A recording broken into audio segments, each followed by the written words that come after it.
दोस्तों, आप चाहे इसको एप्पल मालपुआ बुलाएं, चाहे एप्पल जलेबी, नाम से इतना फ़र्क नहीं है, लेकिन ये डिश बनती बहुत ही टेस्टी है। तो ट्राई करके ज़रूर देखिएगा। और इसको बनाने के लिए मैंने एक बढ़िया सा एप्पल ले लिया है और इसका अब हमें पूरा छिलका उतार लेना है। छिलका उतार लेने के बाद हमें इसका सेंटर, जो सीड्स वाला पार्ट है, वो अलग करना होता है। तो मेरे पास तो एक ये टूल है, इससे मैंने अलग कर लिया है। अगर आपके पास ये टूल नहीं भी है तो मैं तरीका बताती हूँ कि कैसे आप बना सकते हैं। ये देखिए, इस टूल की हेल्प से एक ही बार में पूरा एप्पल डिसीड हो गया और अब मैं इसके पतले पतले स्लाइस निकाल रही हूँ। हमें जितना पतला हम स्लाइस निकाल सकें उतना पतला निकालना है, तभी मालपुआ टेस्टी लगता है। अगर आपका स्लाइस थोड़ा मोटा रहेगा तो टेस्ट बहुत अच्छा नहीं आता।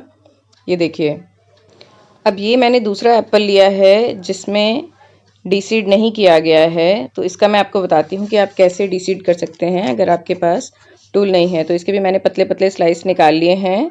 अब आपको किसी दवाई की शीशी का मेटालिक ढक्कन लेना है। ये देखिए, दवाई की शीशी में मोस्टली मेटालिक ही ढक्कन होता है, तो इनके एजेस शार्प होते हैं। ये देखिए कितने अच्छे से बिल्कुल बीज अलग हो गए हैं। अगर आप वो भी नहीं करना चाहते तो ऐसे ही नाइफ से निकाल दीजिए, उसमें भी कोई प्रॉब्लम नहीं है। टेस्ट बहुत अच्छा आएगा बिना उसके भी।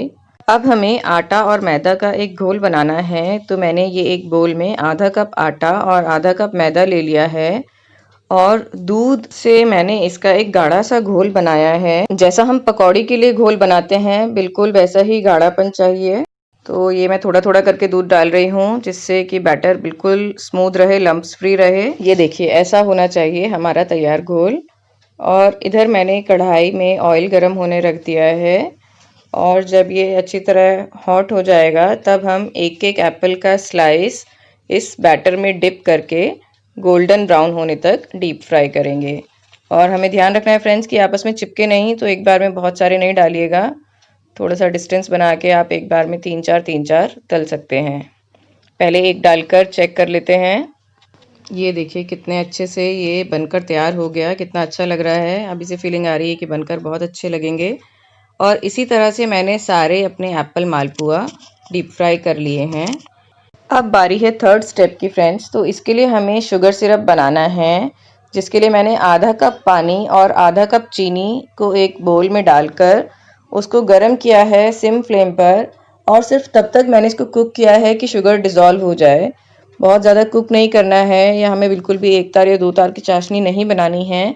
अब हम एक एक मालपुआ को शुगर सिरप में डालेंगे, पलटेंगे और कुछ सेकंड्स के लिए हमें इसको छोड़ना है इसमें, और फिर एक प्लेट में निकालते रहेंगे। सारे एप्पल स्लाइसेस का हमें यही करना है। सारे मालपुआ हमें गरम शुगर सिरप में डालने हैं, कुछ सेकंड्स के लिए छोड़ने हैं, पलटना है और फिर निकाल लेना है। देखिए, अब थोड़े से एप्पल मालपुआ मैंने एक सर्विंग प्लेट में सजा लिए हैं और इसके ऊपर मैंने डाला है थोड़ा सा सिनेमन यानी कि दालचीनी का पाउडर। एप्पल और सिनेमन का कॉम्बिनेशन बहुत ही डिलेक्टेबल होता है। और उसके ऊपर मैंने डाले हैं लंबे कटे हुए बादाम। हमारे मीठे मीठे बहुत ही टेस्टी एप्पल मालपुआस बिल्कुल रेडी हैं। और इसके साथ में हम सर्व करेंगे चिल्ड इंस्टेंट शाही रबड़ी। इसकी लिंक मैंने डिस्क्रिप्शन बॉक्स में दी है। ये रबड़ी कुल 8 मिनट में बनकर तैयार हो जाती है।